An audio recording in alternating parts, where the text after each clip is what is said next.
variety of topics. So Heather Dinich today with an article about, and Ryan Day at Big Ten Media Days discussing about the possibility. Kirby Smart discussed this too, about playing in a conference championship game. If you're in that game, and obviously if you win, that's going to solidify who you are, and that's also a part of the automatic bids. But that is there a way that playing in a conference championship game is worse than not playing in a conference championship game? And that's why Ryan Day is making sure, and Tony Petitti agree with him, that winning a conference championship game, yeah, there's automatics, but it should be more than that. The seeding and who you also are scheduled to play, that it should be a big deal to win the conference title, which I've always thought it was, no matter what they do at the playoff. Yeah, I think that's true. I think what the message that Ryan Day wants to get across, and he can't say this out loud, is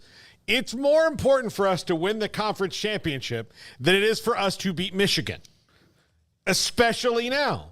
If we beat Michigan and win the conference championship and win in the playoffs, that's more important, and because the fans are going to have to get used to the fact that if that's the only loss they have, it's not the end of the season anymore.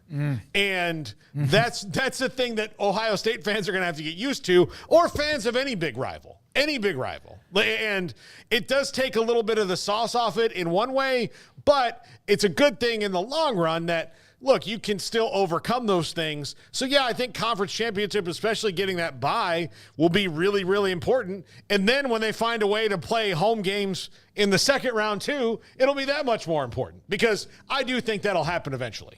So I don't quite understand. What is his argument for or against the conference title game? He is saying that, like what Paul mentioned, that the way the conference championship, it's an automatic berth. So obviously if you win the Big Ten, you're in. You're going to be one of the top 4 seeds or whatever. But that winning the Big Ten championship game is more important than if you beat Michigan the week before, which is hard to fathom. And you can lose to Michigan and still play in the Big Ten championship game. So he's concerned about the fact that there are some teams that may look at getting an off week instead of playing in the conference championship. Maybe not being a part of that is an advantage to those who play in the conference championship. I don't know. It seems like pretty straightforward to me. If you can go to the conference championship game and win and you guarantee yourself a spot and a bye in the first round, like, yeah, that's important more so than anything else. Or maybe I'm just missing something here. I think what a lot of people are saying is if you're in the SEC or the Big Ten and you're going to get 3 teams in 90% of the years. You wouldn't rather have a bye? Yeah, like they're saying, well, maybe it's an advantage that you don't have to, like, you'll get a bye anyway if you don't have to play in the conference championship game because you're in the playoff. But that to me is rolling the dice a little bit. Yeah, and then, like, okay. So you'd rather not have the conference championship and maybe but you get the break because you didn't play for the conference championship, as opposed to having a conference championship, beating somebody really good, and guaranteeing a bye? Yeah, I mean, what's this conversation? Yeah, I don't understand. But that's conversations popped up, and like maybe it's better if you're third than you're second in the Big Ten. You're like, I don't know. I mean, maybe I'm taking crazy pills, but that just seems kind of straightforward to me. That I would rather play for a conference title, because that's what you play for, partly what you play for, win my conference, and get an automatic bye, assuming you're one of the top 4, of course, rather than... He's also discussing why play the conference championship game. Right. I mean, I get that discussion. I don't get the whole, like, let's not play in the conference title game. It's kind of like the NFL, let's shut it down argument.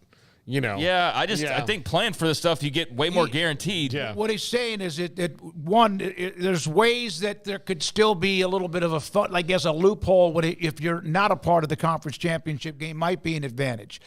The other part of it, which we've mentioned before, but he's mentioning this, Tony Petitti said this as well, is that if you play in the conference championship game and you lose that game, whether you're 12-0 or whatever your record might be, you're then going to have to win 4 games to win the national title. If you didn't have the conference championship game, then you have more of another week of rest. But then who's going to be the automatic bye? But you also have to play another game anyways because you're not getting an automatic bye. What do you mean? Because it's the highest ranked 4 conference champions get the bye. So you're saying just get rid of the championship game? Yeah, that's okay. Well, that makes sense. Not the let's try to not make the conference championship game, and like that part didn't make any sense to me. But eliminating the conference championship game, is that the discussion? Okay, that's clear cut. It's a discussion, but it's a waste of time because of the money that you get for being. But the conference makes tons of money. Right, I get let's not play or play but the way I heard it at first was like trying to dodge it to then get like the elimination of the conference title game. I don't have super strong feelings on that one way or the other.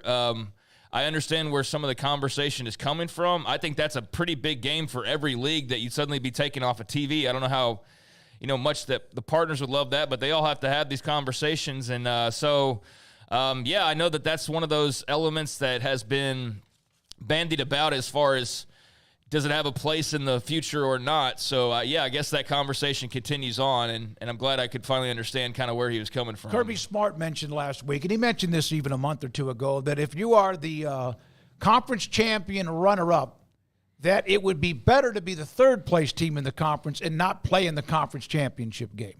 That was what he brought up, too. Yeah, that's all poppycock. I don't get it, man. What he said by that, but if you're the loser of the conference championship game, in this case the SEC, that the third-place team in the league might actually have a more comfortable path than those who lose in a conference championship game. Than those who lose, but that's like, let's not play so we don't lose. I mean, but the winner is guaranteed basically everything. So why would you not want to play for the bye and all? So that's where I'm coming from on it. But I get there's all sorts of scenarios out there you got to plan for, but that one really seems like you're trying too hard to figure out a problem when let's encounter that problem first. To me, it's very defensive, and to me, it's almost a loser's mentality. Yes, it very much is. Not so much Ryan Day or Kirby Smart, because I wasn't at those press conferences exactly what they said. But you're like, man, we don't want to play in that game because if we lose, you're Georgia and Ohio State, for God's sake. Okay, here's the thing. So the whole deal is if you lose the conference championship game, you might be in a bit of a pickle, right?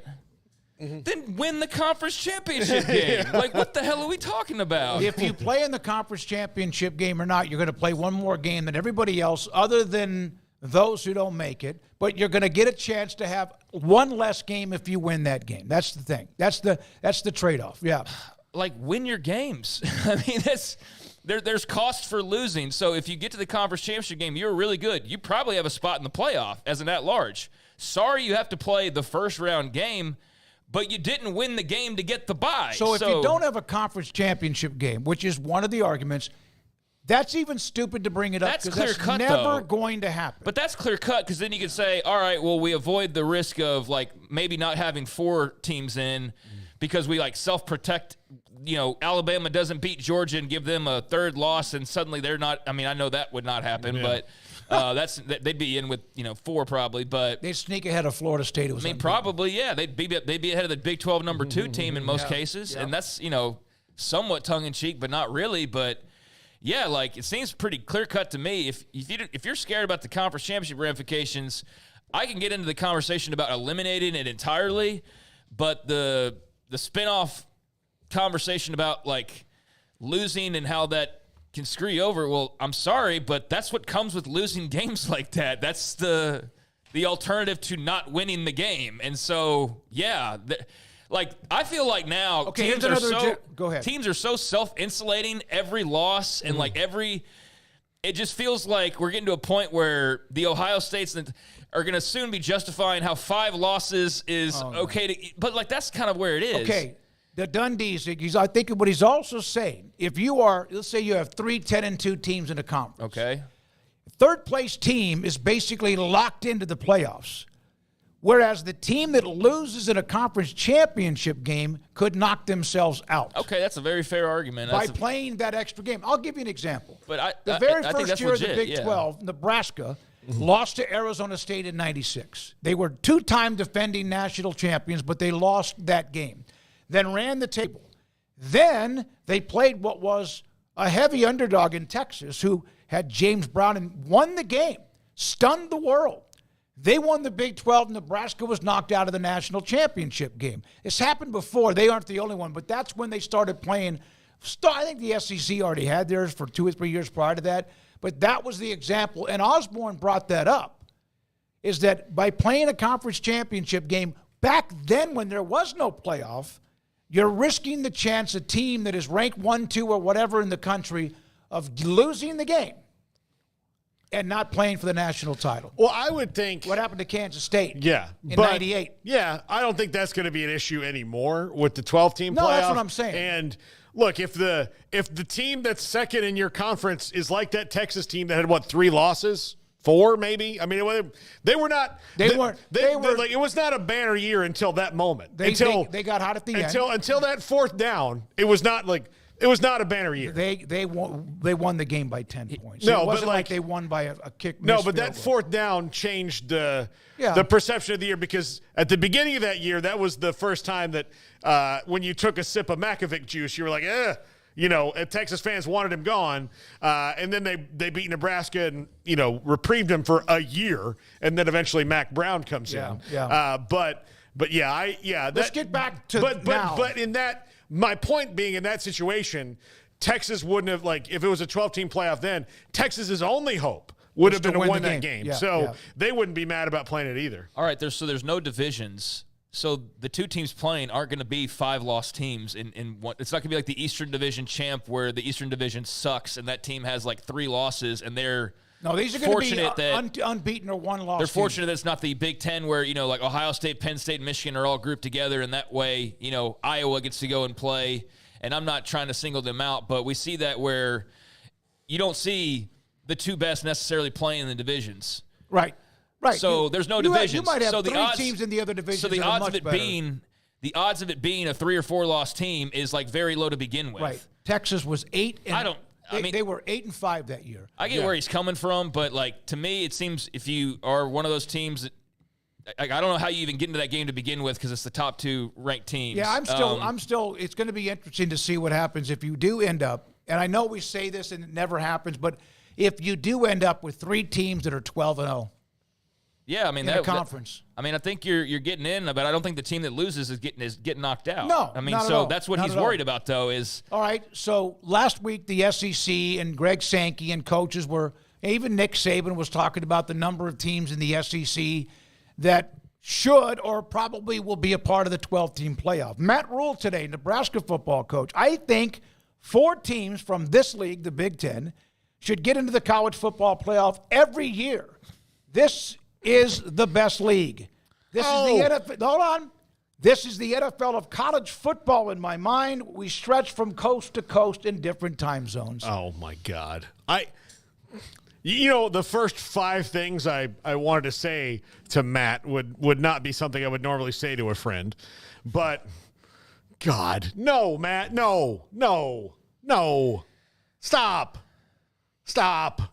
We disagree wholeheartedly. Why? Because they're not.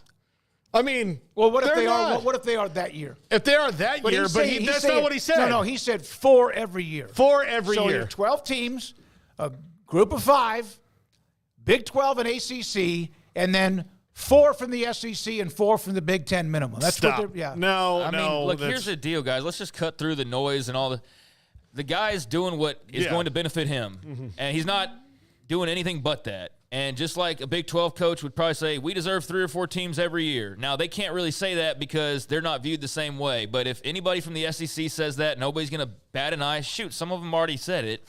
If anybody from the Big 10 says that, nobody's going to bat an eye because all they're doing is politicking. I don't think this is, yeah. Yeah, I don't think this is anything but that. And I don't think he really believes that.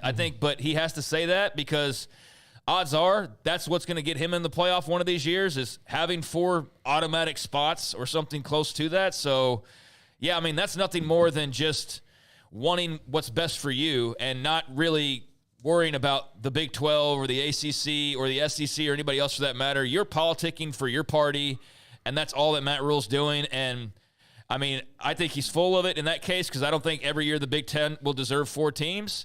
But I understand that he has to take that position because that's what's going to benefit him, and that's all he has to worry about. Of the 2 teams that are the best coming into the Big Ten are the 2 best going into the SEC. right now, who's a better combination, Texas OU? I'm talking about right now. Texas OU or Oregon and Washington. Texas and OU. Okay. I think. I mean. And, yes, of course, Texas and with OU, USC, it's kind of like, who are they? We don't know now. It's kind of like they've lost a little bit of their glitz and glamour. UCLA football coach DeShaun Foster was up on the podium today at Big Ten Media Days. We don't have the audio, but he was very uncomfortable. And God bless him, it's his first year. He got this thing like quickly with Chip Kelly headed to Ohio State.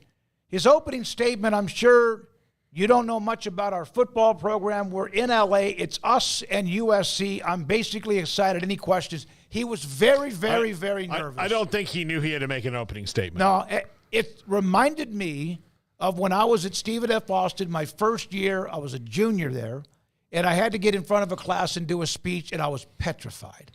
And I learned how you don't make eye contact. Look at the back of the room above the last head.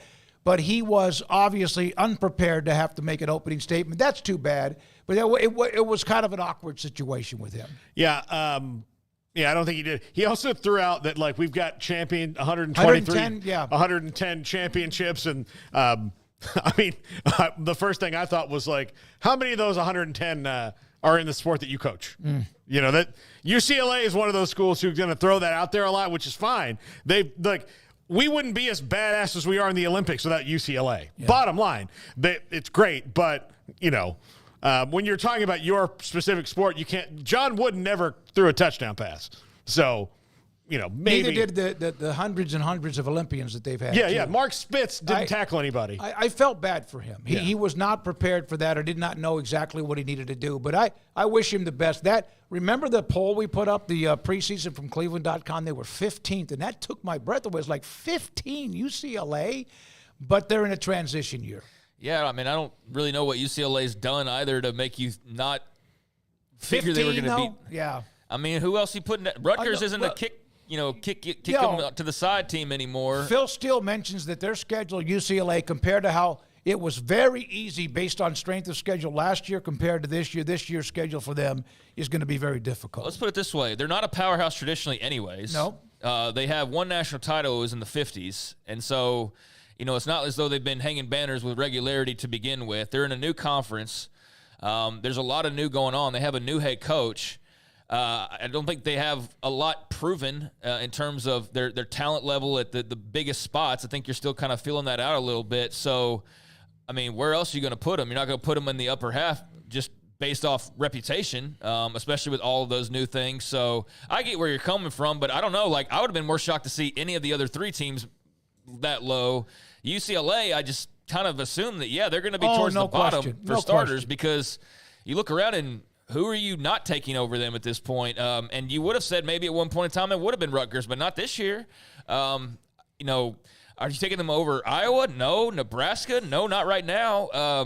You know, Northwestern, sure. That school you could put up there, but beyond that, I think UCLA towards the bottom just makes sense. But as far as the DeShaun Foster incident, you know, the whole statement gone awry thing, I feel bad for him, and very clearly he has some work to do as far as public speaking goes, and just, I guess, kind of knowing how things work and knowing, you know, how the opening statement and all that sort of operates, and just getting his nerves in check is what it sounds like is part of what he needs to work on a little bit. But, you know, that's who knows what happened right before that. You know, who knows? But clearly UCLA, which is a bunch of very smart people, thought he was good enough to lead their football program, and I think that speaks more volumes than having a nervous press conference. So we'll see. But, it was not a great look, and it was embarrassing. I'm sure he's going to get some ribbing for that, but hopefully he can calm his nerves and, I hope he's fine. Be better about that. All right, so they have LSU. LSU plays both the California schools, USC and UCLA. They have LSU, Oregon, Penn State, back to back to back. And I'm not even including some of the middle teams that might be a little bit better or not. And then they also play Washington and USC. And then on top of that, they have Iowa on their schedule too. So Indiana, Nebraska, teams like that we don't know much about, at least at this particular time. Man, Minnesota, UCLA, what a sexy conference game that's going to be. That's almost as good as Cal Wake Forest. It's just random. So Zach Barnett had this note. 6 Big Ten schools will play twice this year on Fridays. 6 of them will not. And guess which one of the list is Michigan, Ohio State, and Penn State? They're the ones that are not going to. You remember when COVID happened and Scott Frost popped off, said we need to play? Yeah. And then they redid the schedule and gave them, and listen, they were overrated, and he didn't do a good job there. But he went against the grain, remember? Mm-hmm. And the commissioner crushed him when in the end, he really wasn't wrong. They played, but they ended up, their schedule ended up with basically the who's who of the Big Ten at that particular time. That's what the Big Ten does. But protecting Penn State, Ohio State, and Michigan in 100,000-seat stadiums to not play on Friday nights, to me, if you're going to play Friday nights and gain some traction, why would you not want one of them to do that? Well, because they don't want to. There you go. And Tony Bettini didn't say, this is just the random draw of how it happened. This is what NBC wanted. No. I'm pretty sure NBC and Fox are like, bro, can we get one of those? I'm like, no, they're not going to do it. They were already mad enough about playing some games at night, if you remember, with the new NBC contract of those 8 o'clock Eastern kickoffs. They were mad enough about that. So I do think this is probably that. But Tony Bettini didn't make any bones about it. I mean, he said, look, those are stadiums that are different. We want to do that. Nebraska, though, also has a pretty damn big stadium. They're not protected in it, so they need to start winning, and they can play on Saturdays if they want to, too. Yeah. But I do think it's going to be a good showcase for them in a team that's improving.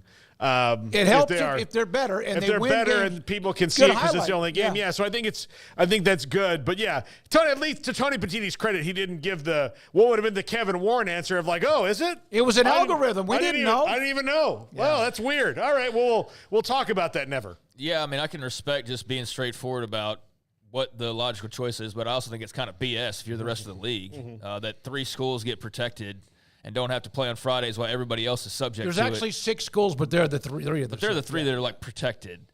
And so, I mean, I get why, but I also think you're kind of rigging it to where it's more of an unbalanced playing field.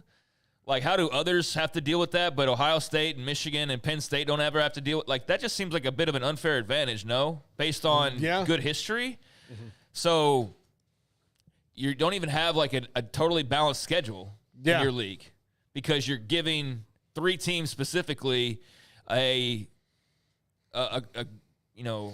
graceful assist to not have to do what everybody else is going to have to do at some point. If you take advantage of those Friday games, and if you're not one of the alphas, then you know what? Use that extra day. If you play and win on Friday, use that extra day as an extra day to heal, practice, prep, whatever, and take advantage of it.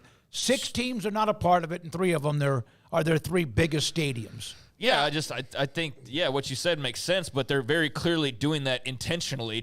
They're unbalancing their own schedule. And not apologizing for it. No, and so I respect them not apologizing for it, but I also think that needs to be called into question a little bit of so are you going to rig it up now in the SEC to where LSU's, they don't have to play, I don't know, that's not a great comparison, but how are we going to finesse these schedules to protect our biggest brands to ensure that they're all in the playoff every year is what this sounds like stepped towards. Yeah.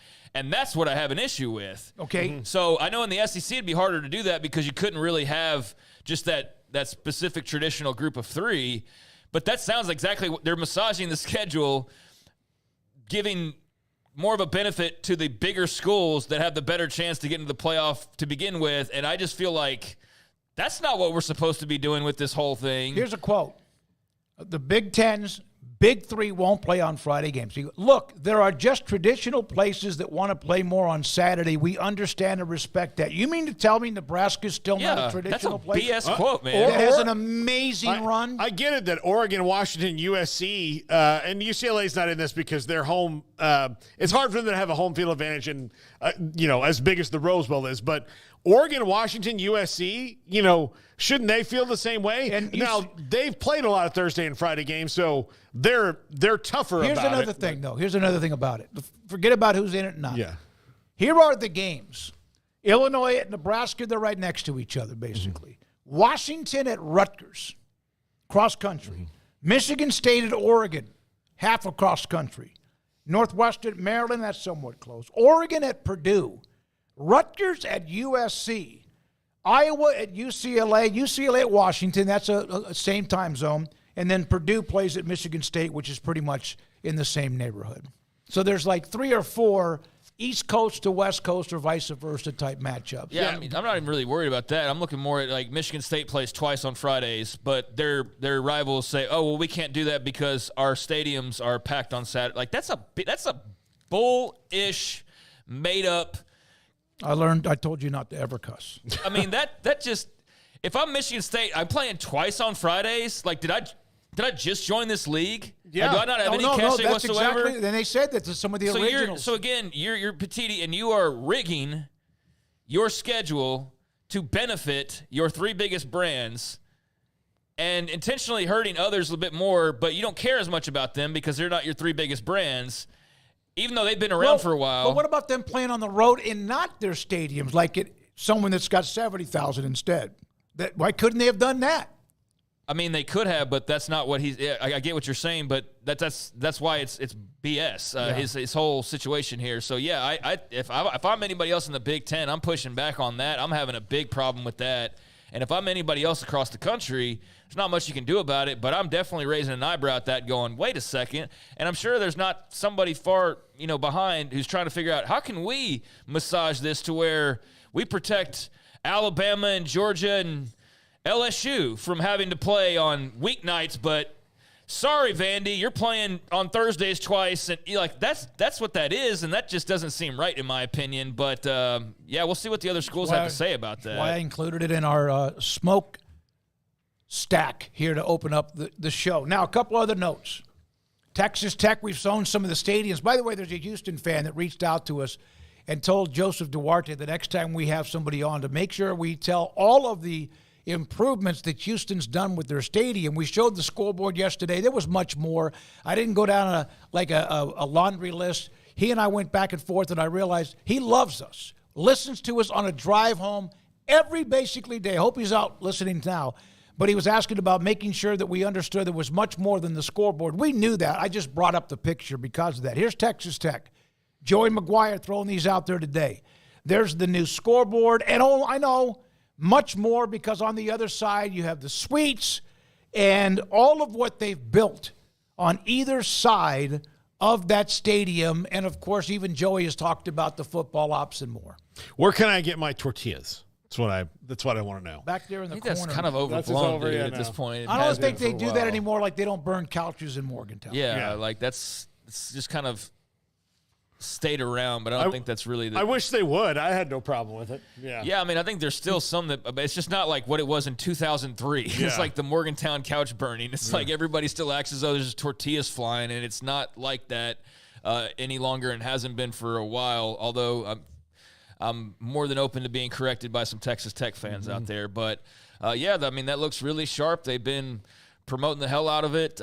We've been hearing about this for, a good year now and seeing the updates periodically. I know Joey posts a lot of stuff, and that's a sharp facility that's going to, do them a world of good, I'd imagine, in recruiting and retention and just flat out being able to show off and feel like you have the best facilities in the Big 12. So, big investment by Cody Campbell and others, and good to see it coming to the finish line and what it's going to look like at the end. I think that's going to do wonders for them and pay dividends for a very, very long time. Garrett, let's do UTSA next. We have Jeff Traylor at 425 today, but today a couple of players, Nick Booker Brown and Corey Lucius Jr., are no longer a part of the football program.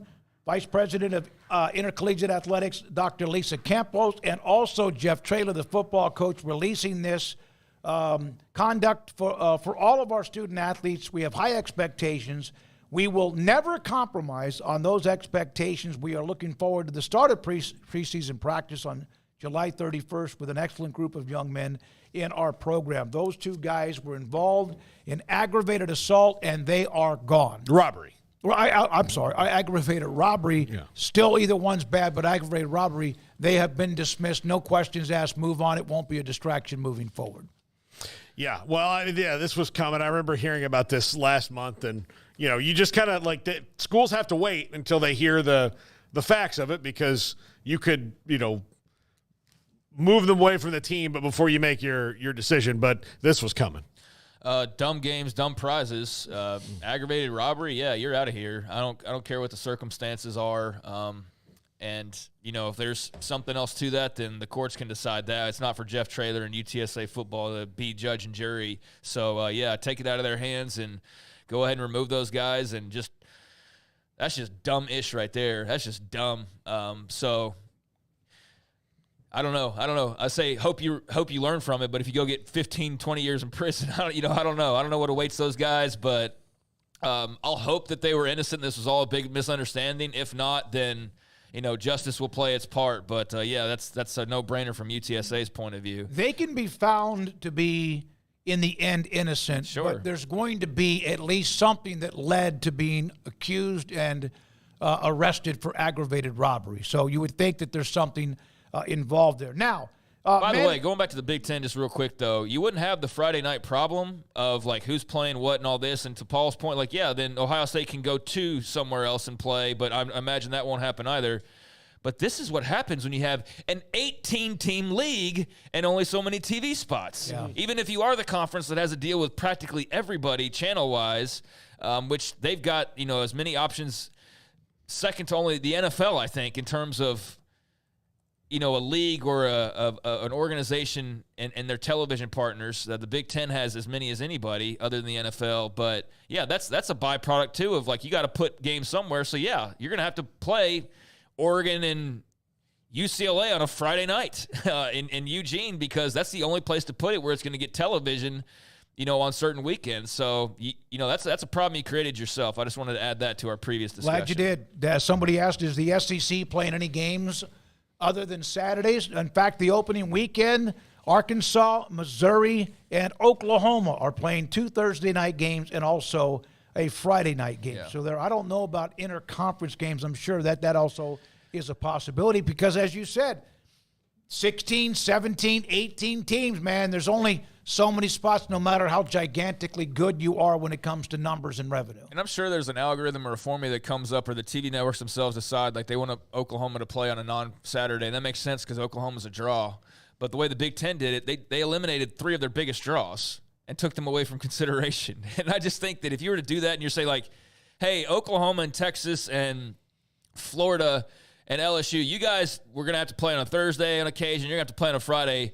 But Bama, Georgia, and Tennessee, their crowds really love Saturdays, so they're not going to have to do that. Yeah. You don't think there'd be some pushback on that? I think there would be. I think there will be in the Big Ten as well. The only non-Saturday conference games that I see is what happens around Thanksgiving. With Ole Miss and Mississippi State on a Friday, Georgia Tech on a Friday. That's the only time I see. And doesn't A&M, and when does A&M in Texas? What day is that this year?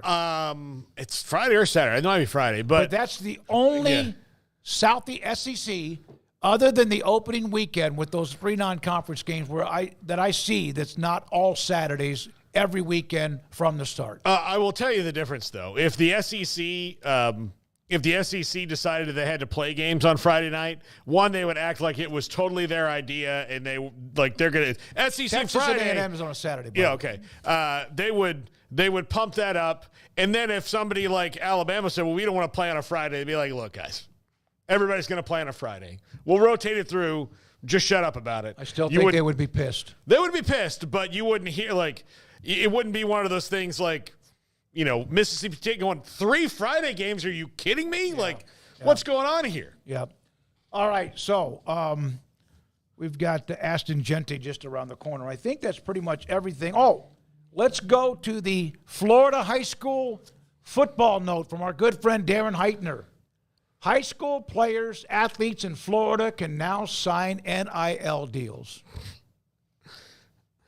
I mean, good for them. I really don't care at all about high school kids signing. And I mean, I'm glad for them. But in terms of hey, did you hear the 4-star wide receiver from Okeechobee signed with? I don't care. I don't care.